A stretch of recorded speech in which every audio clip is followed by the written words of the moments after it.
Guys यहाँ पर देखिए आज हम देखने वाले हैं अर्थशास्त्र का जो आपका फर्स्ट चैप्टर है। ठीक है, व्यष्टि अर्थशास्त्र का परिचय। उस चैप्टर से जो भी आपके महत्वपूर्ण टॉपिक है उनको यहाँ पर हम समझेंगे। तो गाइस इस वीडियो को आप पूरा देखें और अगर सच में आपको ये वीडियो अच्छा लगे तो गाइस आप इस वीडियो को एक लाइक जरूर कर दें। ठीक है, तो जो आपका व्यष्टि यानी सूक्ष्म अर्थशास्त्र का परिचय क्या है, जो आपका फर्स्ट चैप्टर है अर्थशास्त्र में, उसको पूरा यहाँ पर हम समझने वाले हैं। तो गाइस इस वीडियो को आप एंड तक देखें और सच में अगर आपको गाइस ये वीडियो अच्छा लगे तो अपने सभी दोस्तों में आप इस वीडियो को शेयर जरूर कर दें। ठीक है, आपने जैसा कि कमेंट किया था कि आपके पास बुक नहीं है अर्थशास्त्र की, नोट से किससे बनाए, तो डे बाई डे आपको क्लासेस मिलती रहेंगी। ये आपका है डे 1। यहाँ पर जो आपका फर्स्ट चैप्टर है उसमें इंपॉर्टेंट टॉपिक कौन से है, इसके बाद गाइस जो आपके ऑब्जेक्टिव क्वेश्चन दिए जाते हैं वो कौन कौन से इंपॉर्टेंट है, पूरा यहाँ पर हम समझेंगे।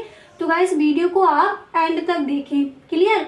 तो यहाँ पर देखिए सबसे पहले जो आपका चैप्टर है उसमें सबसे पहला पॉइंट ये है कि आर्थिक क्रिया। ठीक है, व्यष्टि अर्थशास्त्र का परिचय। और देखिए व्यष्टि अर्थशास्त्र क्या है, व्यष्टि अर्थशास्त्र हम किसे कहते हैं, समष्टि अर्थशास्त्र क्या है, व्यष्टि अर्थशास्त्र और समष्टि अर्थशास्त्र में परिचय दीजिए या फिर इनमें अंतर बताइए, इनकी डेफिनेशन को समझाइए, वो पूरा कुछ यहाँ पर हम समझेंगे। तो इसमें सबसे पहले आपकी सबसे पहला जो आपका पॉइंट है वो दिया गया है कि आर्थिक क्रिया। और ये कई बार पूछा भी गया है अतिलक उत्तरीय प्रश्न में कि आर्थिक क्रिया है क्या। तो चलिए पहले इसको समझ लेते हैं। तो देखिए गाइस जो आप नोट्स बनाओगे उसमें सबसे पहली हेडिंग आपको डालनी है आर्थिक क्रिया। इसके बाद आप लिखोगे कि उस क्रिया को आर्थिक क्रिया कहते हैं जिसका संबंध मानवीय आवश्यकताओं को संतुष्ट करने के लिए सीमित साधनों के उपयोग से होता है। तो आर्थिक क्रिया हम किसे कहेंगे, आप लिखोगे कि उस क्रिया को हम आर्थिक क्रिया कहते हैं जिसका संबंध मानवीय आवश्यकता यानी मानव की आवश्यकताओं को संतुष्ट करने के लिए सीमित साधनों के उपयोग से होता है, वही हमारा आर्थिक क्रिया कहलाता है।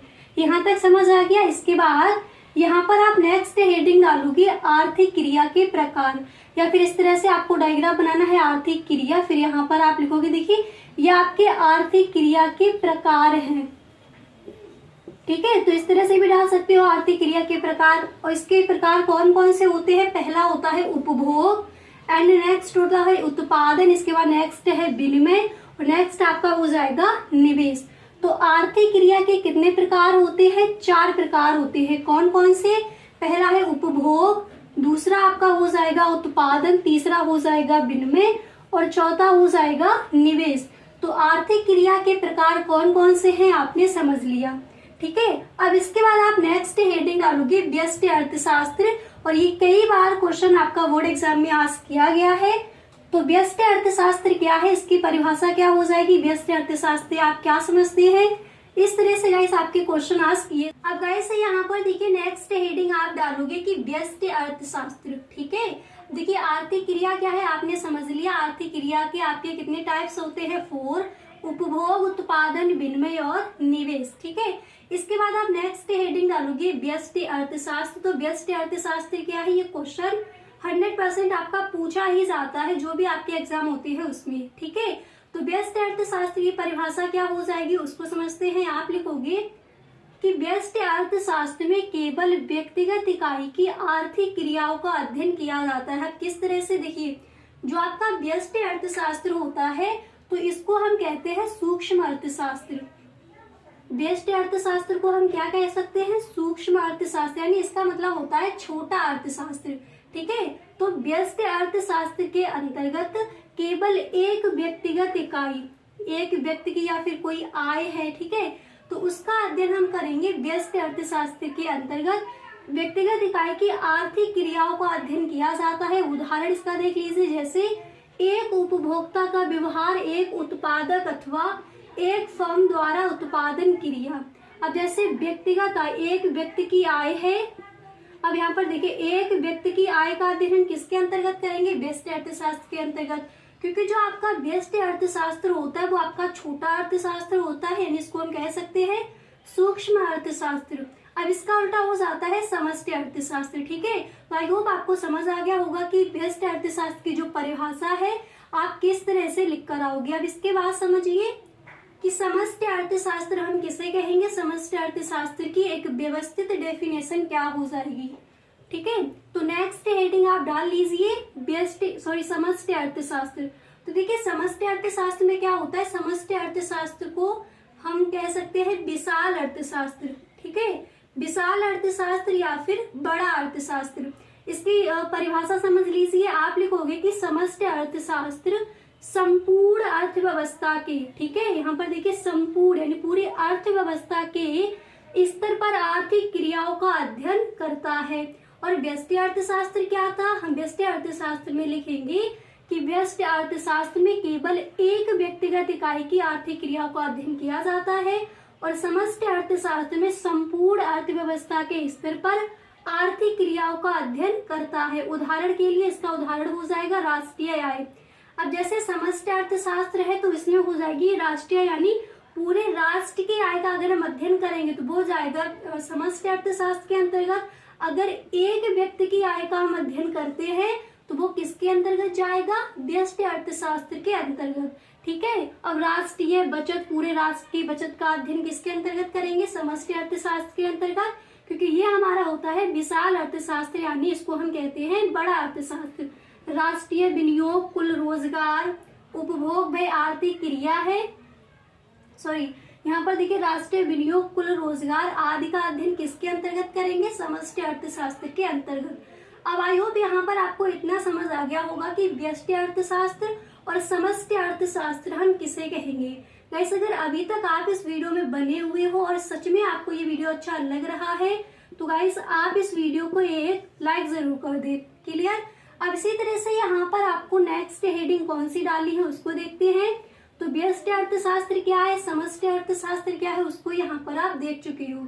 इसके बाद गाइस यहाँ पर जो आपकी नेक्स्ट हेडिंग है आपको ये डालनी है उपभोग।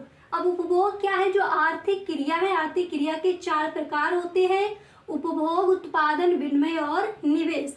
तो यहाँ पर हम देखेंगे उपभोग किसे कहते हैं। अतलग उत्तरीय प्रश्न में क्वेश्चन पूछ लिया जाता है कि उपभोग की परिभाषा दीजिए या फिर उपभोग से आप क्या समझते हैं। ठीक है, और व्यष्टि अर्थशास्त्र, समष्टि अर्थशास्त्र ये भी आपके अतलग उत्तरीय प्रश्न में क्वेश्चन आज कर लिए जाते हैं। तो उपभोग क्या है उसको समझिए। आप लिखोगे कि उपभोग वह आर्थिक क्रिया है जिसमें व्यक्तिगत तथा सामूहिक आवश्यकताओं की संतुष्टि के लिए वस्तुओं और सेवाओं की उपयोगिता का उपयोग किया जाता है, जैसे भोजन करना, कपड़ा पहनना आदि। ठीक है, तो उपभोग हम किसे कहेंगे, एक बार इसको दोबारा से समझ लीजिए। आप लिखोगे उपभोग वह आर्थिक क्रिया है, एकदम सही से समझिए, उपभोग वह आर्थिक क्रिया है जिसमें व्यक्तिगत तथा सामूहिक आवश्यकताओं की संतुष्टि के लिए वस्तुओं और सेवाओं की उपयोगिता का उपयोग किया जाता है, जैसे भोजन करना, कपड़ा पहनना आदि। ठीक है, तो जहाँ कहीं पर भी गाइस अगर कोई भी चीज आपको समझ नहीं आती है तो आप हमें कमेंट बॉक्स में जरूर बताएं। इसके बाद नेक्स्ट हेडिंग आप डालोगे उत्पादन। ठीक है, नेक्स्ट टाइप इसका क्या था, उत्पादन। ठीक है, तो उत्पादन हम किसे कहेंगे, आप लिखोगे कि उत्पादन वह आर्थिक क्रिया है जिसका संबंध वस्तुओं और सेवाओं की उपयोगिता अथवा मूल्य में वृद्धि करने से है। ठीक है, उत्पादन हम किसे कहेंगे, देखिए उत्पादन वह आर्थिक क्रिया है जिसका संबंध वस्तुओं और सेवाओं की उपयोगिता अथवा मूल्य में वृद्धि करने से है। इसके बाद आपका नेक्स्ट टाइप यहाँ पर था विनिमय। ये आपका इम्पोर्टेंट है, जैसे आपके ऑब्जेक्टिव क्वेश्चन दिए जाते हैं उसमें ये आपका रख दिया जाता है। ठीक है, तो विनिमय हम किसे कहेंगे, आप इस तरह से लिखोगे कि इसमें किसी वस्तु या उत्पादन के साधन का क्रय विक्रय किया जाता है। क्रय विक्रय का मतलब होता है लेन देन। ठीक है, तो इसमें किसी वस्तु या उत्पादन हम किसे कहेंगे, आप यहाँ पर समझ चुके हो। ठीक है, तो इसमें किसी वस्तु या उत्पादन के साधन का क्रय विक्रय किया जाता है, तो यही आपका हो जाएगा विनिमय। तो यहाँ पर आपने सीख लिया आर्थिक क्रिया क्या है, व्यष्टि अर्थशास्त्र हम किसे कहेंगे, आर्थिक क्रिया के टाइप्स कौन कौन से हैं, समष्टि अर्थशास्त्र क्या है, इसकी एक व्यवस्थित डेफिनेशन। इसके बाद जो इसके टाइप्स थे उपभोग, उत्पादन और विनिमय हम किसे कहेंगे, आपने यहाँ पर समझ लिया। अब इसी तरह से गाइस आपका नेक्स्ट डे जो है, नेक्स्ट क्लास में वहां पर हम क्या समझने वाले हैं, वहां पर हम देखेंगे कि व्यष्टि अर्थशास्त्र तथा समष्टि अर्थशास्त्र में क्या अंतर है। ठीक है। अब देखिए, अब इसको भी देख लेते हैं कि व्यष्टि अर्थशास्त्र तथा समष्टि अर्थशास्त्र में क्या अंतर हो जाएगा। गाइस, अगर अभी तक आप इस वीडियो में बने हुए हो तो एक बार इस वीडियो को आप अपने सभी दोस्तों में शेयर जरूर कर दें। गाइस, अगर आप भी क्लास 12th में और आपने इस बार अपना अर्थशास्त्र सब्जेक्ट लिया है तो बिल्कुल भी टेंशन मत लीजिए। पूरा नोट्स आपको इसी चैनल पर मिलेगा। डे बाई डे आपको क्लासेस मिलती रहेंगी और जो भी बोर्ड एग्जाम के लिए इम्पोर्टेंट है, ठीक है, तो वो सब आपको बताया जाएगा इसी चैनल पर। एक भी नंबर आपका अर्थशास्त्र में नहीं कटेगा अगर आप इसी तरह से रोजाना अपनी क्लासेस लोगे और जो भी आपको बताया जाएगा वो आप नोट करते चलोगे।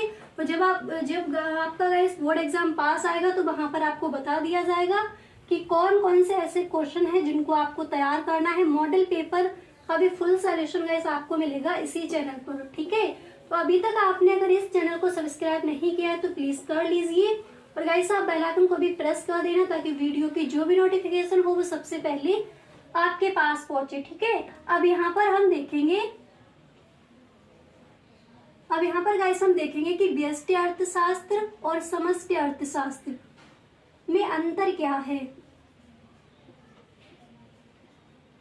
व्यष्टि अर्थशास्त्र तथा समष्टि अर्थशास्त्र में अंतर।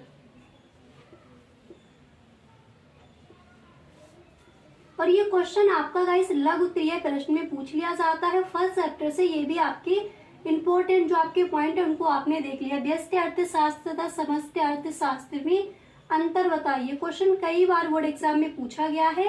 तो व्यष्टि अर्थशास्त्र और समष्टि अर्थशास्त्र में क्या अंतर है, इधर आपको लिख लेना है व्यष्टि अर्थशास्त्र, ठीक है। इसके बाद उस साइड आप लिखोगे समष्टि अर्थशास्त्र यानी माइक्रो इकोनॉमिक्स और मैक्रो इकोनॉमिक्स, ठीक है। इधर आप लिखोगे समष्टि अर्थशास्त्र,